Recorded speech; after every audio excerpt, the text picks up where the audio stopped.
स्वागत है दोस्तों। आज बहुत ही ख़ास मेरे साथ मेहमान हैं। बहुत ख़ास इसलिए कह रहा हूँ कि जो जानकारी आज आपको मिलेगी बहुत कम मेरे फुटबॉल के जो इंटरव्यूज़ हैं ख़ासकर दिल्ली के बारे में वो आपको नहीं मिलेगी। मेरे साथ हैं डॉक्टर मोहम्मद मारूफ खान साहब। जी हाँ, किसी परिचय के मोहताज नहीं। परिचय के मोहताज इसलिए नहीं कि फ़ुटबॉल इनकी रग रग में बसा हुआ है। इनका फुटबॉल क्लब है अहबाब फुटबॉल क्लब, जिसके बारे में आप सब जानते होंगे। बेहतरीन फुटबॉल क्लब है, काफ़ी तेज़ी से ऊंचाइयों पर क्लब चल रहा है। इसके अलावा वो जो दिल्ली की फ़ुटबॉल लीग है उसके सब उसकी जो कमेटी है, उसके जो सब कमेटी, उसके जो चेयरमैन हैं, वाइस चेयरमैन हैं और इस भी बहुत सारे पद पे हैं। लेकिन आज मैं फ़ुटबॉल की बात करूँगा और दिल्ली की फ़ुटबॉल की बात करूँगा, जैसा लगातार मैं बात करता रहा हूँ दिल्ली के फ़ुटबॉल के बारे में। मारूफ साहब, आपका बहुत बहुत खैर मकदम स्वागत है। जी शुक्रिया। मारूफ साहब, सबसे पहला तो सवाल यही कहूँगा, वर्तमान में दिल्ली की फ़ुटबॉल को आप कहाँ देख रहे हैं? देखिए, इसमें तो कोई शक नहीं है कि पिछले चंद सालों में दिल्ली की फ़ुटबॉल ने तरक्की की है, लेकिन इस तरक्की का फ़ायदा दिल्ली के लोगों को या दिल्ली के प्लेयर्स को नहीं मिल पा रहा है, चूँकि मैक्सिमम प्लेयर्स दिल्ली से बाहर के आ रहे हैं। जी जी जी जी। और इस सब के साथ साथ पिछले 2 साल से यानी कोविड के बाद से जो हमारी दिल्ली फुटबॉल का जो लीग सिस्टम है वो बिल्कुल उलट गया है, उल्टा हो गया है। और जाहिर है, आप समझते हैं जब कोई भी काम उल्टा होगा तो उसमें तरक्की बहुत मुमकिन नहीं होती है। हालांकि बहुत मुमकिन है तरक्की हो जाए, लेकिन वो रेयर केस में होती है। लेकिन जब कोई काम उल्टा होगा तो उस पर जो एक अचीवमेंट, जो हमें उसका रिज़ल्ट आना चाहिए, नतीजा मिलना चाहिए, वो नहीं मिल पाता है। मसलन दिल्ली के अंदर सबसे पहले प्रीमियर लीग कराई जा रही है पिछले साल से, उसके बाद सीनियर डिवीज़न लीग होती है, उसके बाद ए डिवीज़न लीग होती है, और आज आपने देखा होगा बी डिवीज़न लीग का आज फाइनल मैच था, वो आपने देखा। आज बी डिवीज़न का फाइनल हुआ और अब अगले हफ्ते में या 2-4 दिन के बाद ही सी डिवीज़न की फ़ुटबॉल लीग होने जा रही है। तो जाहिर है, देखिए, अगर आप दिल्ली के अच्छे प्लेयर्स को निकालना चाहते हैं तो ज़रूरत इस बात की है कि हम सबसे पहले सी डिवीज़न करें। हालांकि सी डिवीज़न जो लीग है वो उसकी है, इंस्टीट्यूशनल्स हैं, लेकिन वहाँ से लड़के आते हैं। तो पहले सी डिवीज़न हो, फिर बी डिवीज़न हो, और उसके बाद ए डिवीज़न कराई जाए। तो ए डिवीज़न के बाद फिर सीनियर डिवीज़न लीग हो, और सीनियर डिवीज़न के बाद आखिर में लास्ट में फिर प्रीमियर डिवीज़न की लीग हो। तो नीचे से ऊपर तक जो एक रिफाइंड प्लेयर आएंगे, जो एक छटे हुए प्लेयर आएंगे, वो दिल्ली का नाम न सिर्फ संतोष ट्रॉफी में रोशन करेंगे, बल्कि हमारे इस मुल्क की तरक्की में, उसकी फ़ुटबॉल में भी अपना नाम भारत का दुनिया में पैदा करेंगे। मारूफ साहब, आपने ये बात कही कि जो नीचे से ऊपर तक जाएं, जाहिर सी बात है आप सी डिवीज़न से शुरू होकर सीनियर तक जाएं। यहाँ पर एक चीज़ और, कई लोगों से मेरी बात हुई, लोगों का कहना है कि बहुत से ऐसे खिलाड़ी हैं जो कोई बी डिवीज़न में खेलता है, ए डिवीज़न में भी खेलता है, सीनियर में खेलते हैं, यानी इधर उधर जाते रहते। इसे क्या ये लीगली सही है या इसे रोकना चाहिए? किसे कैसे देखते हैं आप? देखिए, इससे सबसे बड़ा लॉस हो रहा है ना कि जो लड़के पहले प्रीमियर डिवीज़न में खेल रहे थे, उन्हीं लड़कों ने सीनियर डिवीज़न में ट्रांसफ़र ले लिया। और सीनियर डिवीज़न में खेलने के बाद फिर वही लड़के ए डिवीज़न में आ गए, और ए डिवीज़न में खेलने के बाद वही लड़के बी डिवीज़न में आ गए। तो फिर डिवीज़न का फ़र्क कहाँ रहा? वो फ़र्क तभी आएगा कि जब आप नीचे से चलेंगे, जब ग्रास रूट लेवल से आप लीग को स्टार्ट करेंगे। तो दिल्ली की फ़ुटबॉल में निखार आएगा और उसमें सेलेक्टेड जो प्लेयर्स हैं वो ऊपर आएंगे। तो इसके कुछ नियम नहीं हैं, कुछ ऐसा नहीं है? देखिए, नियम हैं।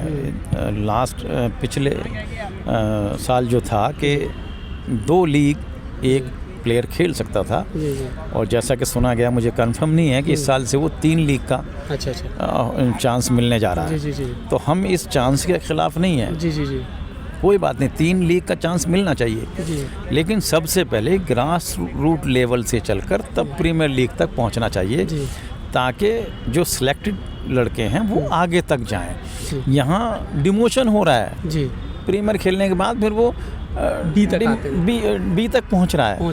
तो ये अपने आप में सर एक सवालिया निशान है, और इसके ऊपर हमारे DSA को और ऑल इंडिया फुटबॉल फेडरेशन को सोचना चाहिए कि इस सिस्टम को ठीक करें, ताकि दिल्ली के जो प्लेयर्स हैं हाँ। उनको एक अच्छा मौका आगे जाने का मिले जी। और उसके लिए जो संतोष ट्रॉफी के लिए दिल्ली की टीम जाती है उसमें निखर कर बच्चा ऊपर आएगा और फिर हो जाएगी। अच्छा, एक सवाल और पूछूंगा। जो पिछले दिनों AIFF ने घोषणा की है जो विदेशी खिलाड़ी हैं उन्हें जो लीग मुकाबले वहाँ पर नहीं खेलना है, इसको कैसे देखते हैं? देखिए, इसमें तो कोई शक नहीं कि शुरू में उसका बेनिफिट मिला, लेकिन आखिर में आकर बहुत से ऐसे मामला सामने आए कि जिनकी वजह से बेहतर यही था कि उनको ना खिलाया जाए। जी। आपके जो प्रेसिडेंट हैं अनुज गुप्ता जी, उनसे मेरी बात यही सवाल उनके सामने जब लेके गया तो उन्होंने कहा इससे हमारी जो फ्रंट लाइन है वो मजबूत होगी। क्या वाकई में मजबूत होगी? क्योंकि जो खिलाड़ी आपका वर्तमान में जो स्ट्राइकर नहीं उसे स्ट्राइकर की भूमिका देंगे तो कमज़ोर टीम हो जाएगी।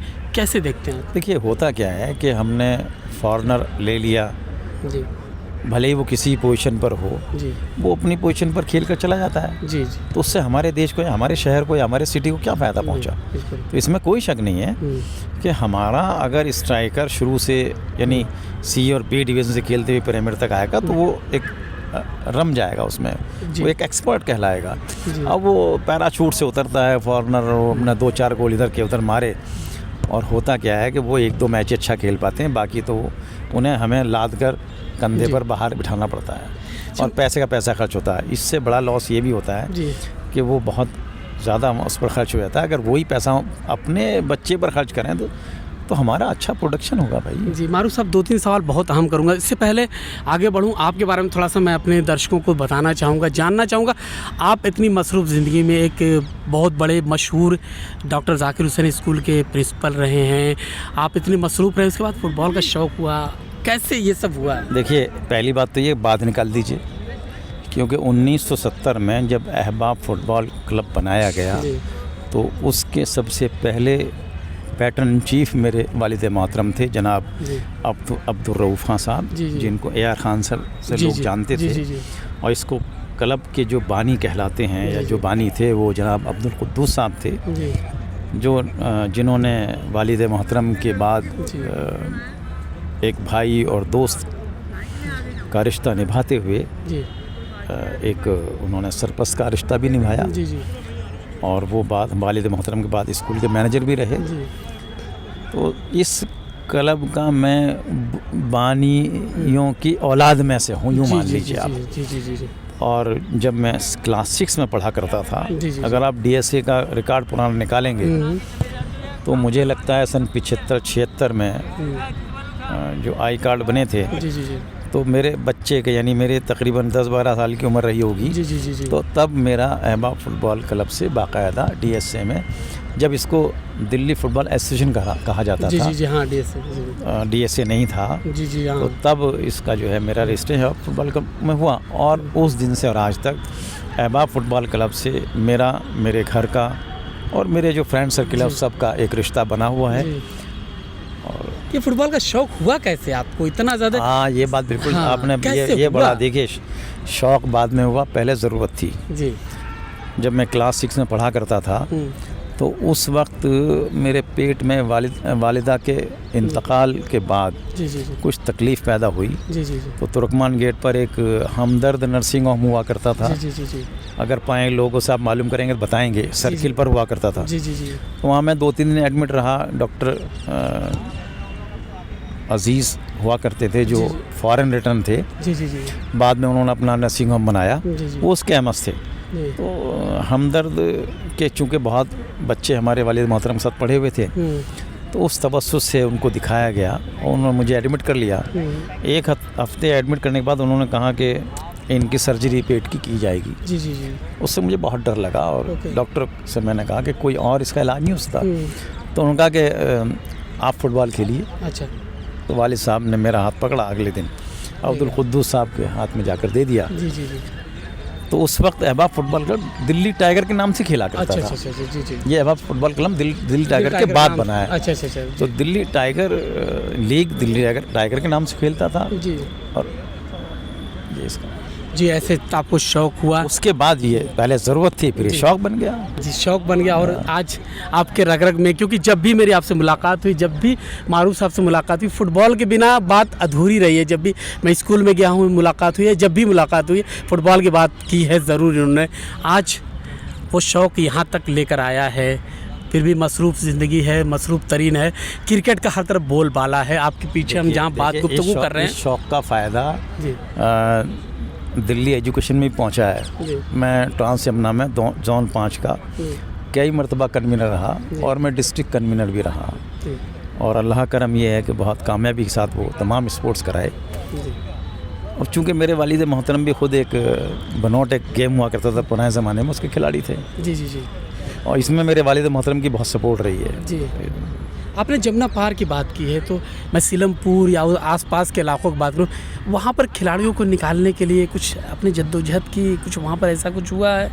देखिए, हम ऐबा फुटबॉल के ज़रिए जो है बच्चों की एकेडमी चलाते हैं। शास्त्री पार्क में जो उस्मानपुर पुलिस स्टेशन है, जी जी जी उसकी बैक साइड में एक डीडीए का ग्राउंड है, जिसमें हम खुद भी वहाँ प्रैक्टिस करते हैं और जो एकेडमी है उसकी कोचिंग भी हम वहाँ देते हैं। और हमारी ऐबा फुटबॉल क्लब की जो एकेडमी है उसकी कोचिंग फ्री ऑफ कास्ट है, हम कोई चार्ज नहीं लेते हैं। जी, ये अच्छी बात बताई मारूफ साहब ने। इसी बात पे मैं ख़त्म इंटरव्यू करूँगा कि अगर जो जमुना पार्क का लड़का है या उस इलाके का लड़का है, उस्मानपुर या सीलमपुर, मौजपुर, उस फील्ड के जो कोच हैं वो हमारे विजेंद्र शर्मा जी हैं, जी जो यहाँ डीएसए में एग्जीक्यूटिव मेंबर भी हैं और आज इस लीग के वो कन्वीनर भी थे। जी हाँ, जो जैसा बता रहे मारूफ साहब, तो वहाँ के लोग फ़ायदा उठा सकते हैं। यकीनन फुटबॉल ज़मीन से उठता हुआ नज़र आ रहा है। मैंने जैसा बार बार आपको दिखाया, ग्राउंड रिपोर्ट दिखाई, मैंने यूपी के आसपास के इलाकों का दौरा किया, देहातों का दौरा किया, मैंने देखा फुटबॉल ऊपर उठ रही है।